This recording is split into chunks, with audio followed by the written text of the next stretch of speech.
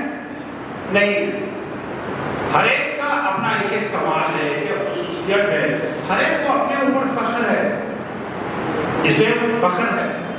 آپ کتنے ہی پڑھے لکھے ہو مگر ہماری ضرورت ختم نہیں ہوتی ہے۔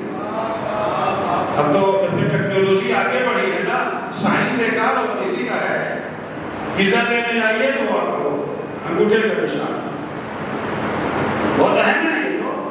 اگر کسی چیز کے بارے میں کہنا ہے کہ اوکے کرنا، کیا کہتے ہیں؟ کبھی ایسے کہا اوکے؟ نہیں نہ کہا۔ لفظ مانگنا ہو اسی کا استعمال کرتے ہیں نا، اس کو بڑا ناز ہے اپنے اوپر، ایک اور اس کو فخر ہے۔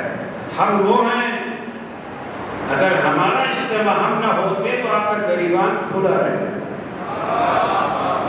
گریبان کا بٹن اگر بند کرنا ہے میرے بغیر بند نہیں ہو سکتا۔ یہ ساری دنیا مل جائے بٹن بند ہوگا تکلیے نا،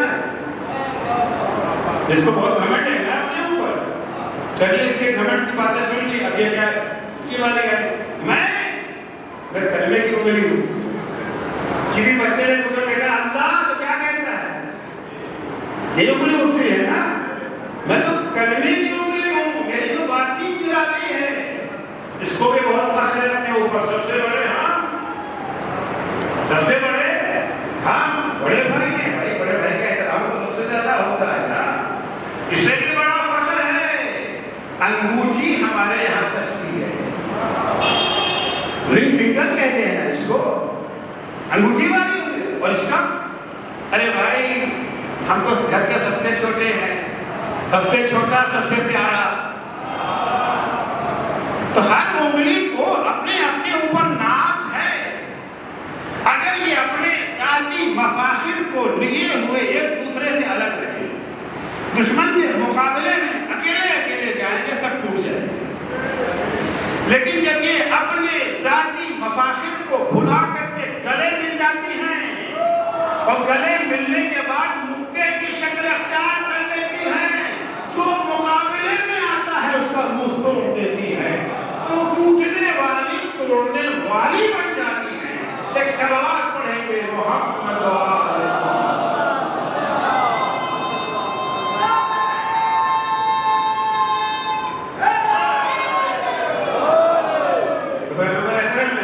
جو اپنائی توحید کلمہ، لوگوں کو متحد کرنا، اور خداوند عالم نے قرآن مجید میں اتحاد کو اپنی ایک عظیم نعمت قرار دیا ہے۔ واعتصموا بحبل اللہ جميعا ولا تفرقوا، دیکھو اللہ کی رسی کو مضبوطی سے پکڑ لو، فرقے فرقے گروہ گروہ نہ بنو، یہ ادھر جا رہے ہیں ادھر جا رہے ہیں، یہ ہمارا امباڑا یہ ان کا امباڑا، یہ ہمارا جلوس کو ان کا جلوس، یہ ہماری مجلس کی ان کی مجلس، یہ ہماری مسجد کی ان کی مسجد نہیں۔ ٹھیک ہے، ہر امام باڑا اپنی جگہ پر محترم ہے، لیکن امام باڑے ایک دوسرے کے مقابلے میں نہیں آئیں گے، ایک دوسرے کے معاون، ایک دوسرے کے مددگار بنیں گے، نہ کہ ایک دوسرے کے مقابلے میں آئیں گے۔ وَاذْكُرُوا نِعْمَتَ اللَّهِ عَلَيْكُمْ إِذْ كُنْتُمْ أَعْدَاءً فَأَلَّفَ بَيْنَ قُلُوبِكُمْ۔ قرآن کہتا ہے یاد کرو، ایک زمانہ وہ تھا جب تم ایک دوسرے کے خون کے پیاسے تھے، ایک دوسرے سے آپس میں دستبرداریبان تھے، لیکن اللہ کا کرم یہ ہے کہ اللہ نے تمہیں اختلاف سے بچا لیا۔ فَأَلَّفَ بَيْنَ قُلُوبِكُمْ، ٹوٹے ہوئے دلوں کو جوڑ کر کے اللہ نے جو ایک دوسرے کے دشمن تھے انہیں ایک دوسرے کا بھائی بنا دیا۔ فَأَصْبَحْتُمْ بِنِعْمَتِهِ إِخْوَانًا، یہ اس کی نعمت ہے کہ تم آپس میں بھائی بن گئے۔ جو دشمن تھے آپس میں ایک دوسرے کا خون بہانے پر فخر کیا کرتے تھے، اور وہی افراد ایک دوسرے کے بھائی معاون مددگار بن گئے۔ مکے سے آنے والے مہاجر کو مدینے کے انصاری نے اپنا بھائی بنا کر کے اپنا مال آدھا آدھا بانٹ دیا، آدھا انہیں دے دیا، آدھا خود دے دیا۔ یہ توحید کلمہ پیغمبر اکرم اس کی اتحاد کے سلسلے میں فرماتے ہیں، حدیث سنا ہو پیغمبر کی۔ بہرحال مجلس جو ہے وہ وفات رسول خدا اور شہادت امام حسن کے سلسلے میں ہے، تو بیان بھی انہی کا ہوگا، تذکرہ بھی انہی کا ہوگا۔ حضور پر کیا فرماتے ہیں؟ ہم مسلمانوں کی آپس میں کیا نسبت ہے؟ ہمارے یہاں تو تفریق بہت ہے نا، یہ جو ہے مظفر نگری ہے، وہ نہیں معلوم امروہہ والا ہے، وہ بہاری ہے، وہ یوپی والا ہے، وہ پنچھی والا ہے، یہ تو تفریح تھوڑی ہے، وہ پورا والا ہے، وہ سید ہے، وہ غیر سید ہے، ہزاروں تفریقیں ہو جاتی ہیں. سید میں وہ زیدی ہے، وہ نقوی ہے، وہ رضوی ہے. وہ زیدی میں بھی ایک خاندان کہتا ہے میرا خاندان برتر ہے، تمہارا خاندان ساری چیزیں ہوتی ہو سکتا ٹھیک ہے کہ خاندان میں برتری ہو بھی، لیکن برتری کا مطلب جدائی نہیں. بہار کے خاندان میں ماشاءاللہ سب پڑھے لکھے دوسرے خاندان میں جاہل ہیں، تو اس کا مطلب یہ نہیں کہ میں دوسرے سے جدا ہو جائے. آپ برتر ہیں تو آپ کی ذمہ داری کمتر کو بھی برتر بنا دیں. تو زندت کی نگاہوں سے نہ دیکھیں اسی برتر بنا. ہمارا آپس کا رشتہ کیا ہے؟ ہم سب کی صلاحیتیں الگ الگ ہیں، ہر ایک کی طاقت الگ ہے، شکل الگ ہے، صورت الگ ہے، مال کے اعتبار سے مقبول سب چیزیں ہیں. پیغمبر فرماتے ہیں مثل المؤمنین فی تواددہم وتراحمہم وتعاطفہم کمثل الجسد الواحد. مومن مثلا اگر ہم مومن ہیں، بات مومنوں کی ہو رہی ہے، اپنے کو مومن نہیں سمجھتے تو خارج ہوتے ہیں. ہر آدمی تو خود ہی جانتا ہے کہ ہم کیا ہیں. اگر ہم مومن ہیں تو ہمارا آپسی رشتہ کیا ہے؟ مثل المؤمنین فی تواددہم وتراحمہم وتعاطفہم کمثل الجسد الواحد. جو نسبت بدن کے مختلف اعضاء کو ایک دوسرے سے ہے، وہی نسبت ایک مومن کو دوسرے سے ہے. وہ چاہے مظفر نگر کا ہو، سہارنپور کا ہو، روڑکی کا ہو، دلی کا ہو، امروہہ کا ہو، میرٹھ کا ہو، کہیں کا بھی رہنے والا. بدن کے اعضاء کا کیا رشتہ ہے؟ آپ دیکھیں بدن کے اعضاء میں کچھ شباہت ہے آپس میں، نہ طاقت کے لحاظ سے، نہ صلاحیت کے لحاظ سے، نہ سائز کے لحاظ سے، نہ حجم کے لحاظ سے. چھوٹی سی آنکھ ہے، بڑا سا ہاتھ ہے، کوئی شباہت ہے؟ لطیف آنکھ ہے، خشن ہاتھ ہے. صلاحیتیں الگ ہے، کوئی اس دوسرے سے میل نہیں کھاتا. نہ ہاتھ کی شکل پیر میں ملتی ہے، نہ پیر کی شکل سب الگ الگ ہے. لیکن کیا یہ الگ الگ رہتے ہیں؟ الگ الگ ہوتے ہوئے بھی ایک ہیں. کسی شہید بچے نے میری آنکھ کی طرف پتھر پھینکا، آنکھ کی طرف پتھر پھینکا، نشانہ بڑا اچھا ہے، سیدھے پتھر آنکھ کی طرف آ رہا. آنکھ میں طاقت ہے پتھر کو روکنے کی؟ آنکھ پتھر روک سکتی ہے؟ نہیں روک سکتی. پورے بدن میں سے ایک ہی چیز، ایک عضو ہے جو پتھر روکنے کی طاقت ہے. کون ہے؟ اب ہاتھ کہے میرا کیا تعلق ہے آپ سے؟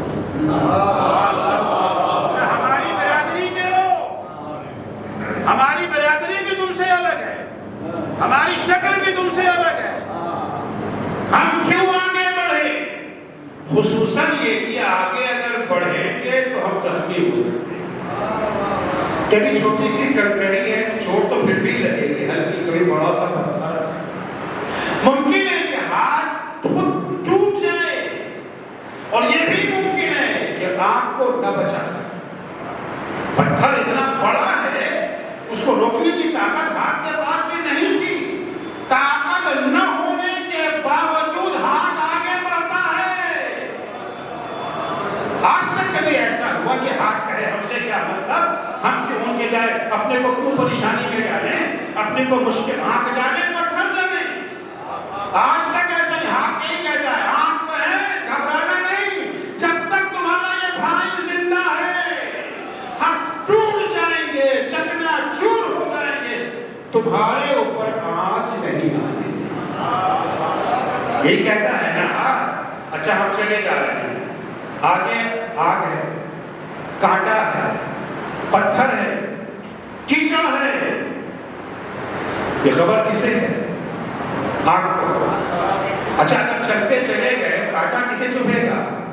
پیر کو. جلے گا کون؟ پیر. زخمی کون ہوگا؟ پیر. غلاظت میں کون جائے گا؟ پیر. پیر کو تو خبر ہی نہیں ہے. جب تک کانٹے پر پیر پڑے گا نہیں، جب تک کانٹا چبھے گا نہیں، تب تک تو پیر کو پتہ ہی نہ چلے گا. جب تک پتھر سے ٹکرا کے زخمی نہ ہوگا تب تک پیر کو خبر نہ ہوگی. جب تک چلے گا نہیں جب تک خبر نہ ہوگی. خبر ہے آنکھ کو، اب آنکھ ہے، ہم سے کیا مطلب؟ ہم کیوں دوسروں کے معاملے میں پڑے؟ ہم تو سونے جا رہے ہیں، ہمیں نیند آ رہی ہے. کبھی ایسا ہوا؟ نہیں. جیسے ہی آنکھ نے دیکھا کہ پیر بھائی خطرے میں ہے، فوراً عقل کو خبر کیا کہ پیر بھائی خطرے میں ہیں. عقل نے فوراً پیر سے کہا اسٹاپ، رک جاؤ، آگے خطرہ ہے. پیر نے کبھی پلٹ کے کہا تم سے کیا مطلب؟ تم کون ہوتے ہو ہمیں حکم دینے والے؟ تم کون ہوتے ہو اپنا آرڈر چلانے والے؟ نہیں. جیسے ہی عقل نے کہا اسٹاپ، پیر فوراً رک گیا. پیر فوراً رک گیا. انگلی کٹ گئی، ہاتھ کٹ گیا، انفیکشن ہو گیا. انفیکشن جب ہوتا ہے بخار کہاں آتا ہے؟ فقط انگلی میں ہے؟ پورے بدن؟ ارے بھائی کٹا تو ہاتھ ہے، انفیکشن ہاتھ میں ہوا ہے. بخار کے ہاتھ ہی میں آنا چاہیے تھا نا. یہ پورے بدن میں بخار کیوں ہے؟ یہ بخار نہیں ہے، بدن کا ریئیکشن ہے کہ ہم ہاتھ بھائی کے ساتھ ہیں، اس کی ہر مشکل میں ہم برابر کے شریک ہیں. پیغمبر فرماتے ہیں اذا اشتكى عضو تداعى له سائر الاعضاء بالحمى والسهر. جب کبھی کسی ایک عضو کو کوئی مشکل پیش آ جاتی ہے، سارے اعضاء اس کی مشکل کو حل کرنے کے چلے جاتے ہیں. بخار کے ذریعے اور راتوں رات جاگتے ہوئے. ہاتھ کٹ گیا ہے تو کیا آنکھ سو جاتی ہے؟ سب جاگتے رہتے، سب بیدار رہتے ہیں جب تک اس کی مشکل حل نہ ہو جائے. یہی مثال ہم مومنوں کی آپس میں. اگر ہم مومن ہیں، سیلاب آ گیا، فلاں کے گھر میں پانی بھر گیا، فلاں کا گھر گر گیا، ہم سے کیا مطلب؟ فلاں کے گھر میں آگ لگ گئی، ہم سے کیا مطلب؟ نہیں. اگر ہم مومن ہیں تب تک چین سے نہیں بیٹھیں گے جب تک اس کا گھر کھڑا نہ کرے. ہر وقت قدر استطاعت اس کے پاس جو ہے، جس کے پاس 2 روپیہ ہے وہ 2 روپے سے مدد کرے گا، جس کے پاس 2 لاکھ ہے وہ 2 لاکھ سے مدد کرے گا. پیغمبر نے یہ دوسرا راز اور پیغمبر کی کامیابی، تیسرا راز پیغمبر کی کامیابی کا، اور بات کو ختم کروں، وہ ہے حسن اخلاق پیغمبر. پیغمبر کا حسن اخلاق یہ وہ اہم سبب ہے جس کی بنا پر پیغمبر کو اپنے مشن میں کامیابی ملی. قرآن مجید حسن اخلاق کے پیغمبر کے بارے میں کیا کہتا ہے؟ فَبِمَا رَحْمَةٍ مِّنَ اللَّهِ لِنتَ لَهُمْ وَلَوْ كُنْتَ فَظًّا غَلِيظَ الْقَلْبِ لَانفَضُّوا مِنْ حَوْلِكَ. اے میرے حبیب، کہ آپ پر اللہ کا کرم ہے کہ آپ نرم مزاج پاتے ہیں، آپ حسن اخلاق کے پیکر ہیں. اگر آپ بد مزاج ہوتے، اگر آپ تند خو ہوتے تو جو آپ کے گرد پروانوں کی طرح جمع ہے نا، سب بھاگ گئے ہوتے. لَانفَضُّوا مِنْ حَوْلِكَ. قرآن ہوتا، اللہ سے آپ کا رابطہ ہوتا، جبریل کی آمد ہوتی، اگر بد اخلاق ہوتے آپ تو آپ کے قریب کوئی نہ آتا. پیغمبر کا دین نہ تلوار کے ذریعے پھیلا ہے، نہ مال و دولت کے ذریعے پھیلا ہے. پیغمبر کا دین اگر پھیلا ہے تو اخلاق پیغمبر کے ذریعے. اور اس اخلاق کو اسلام نے بڑی اہمیت.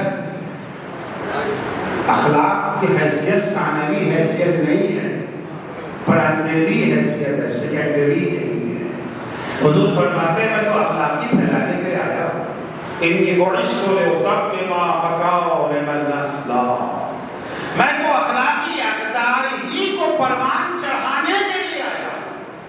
جب اخلاقی اقدار پروان چڑھیں گے تو لوگ نماز بھی پڑھیں گے، روزہ بھی رکھیں گے، حج بھی کریں گے. لیکن اگر نمازیں ہیں، روزہ ہے، حج ہے، اخلاق نہیں ہے تو گویا اسلام نہیں ہے. اخلاق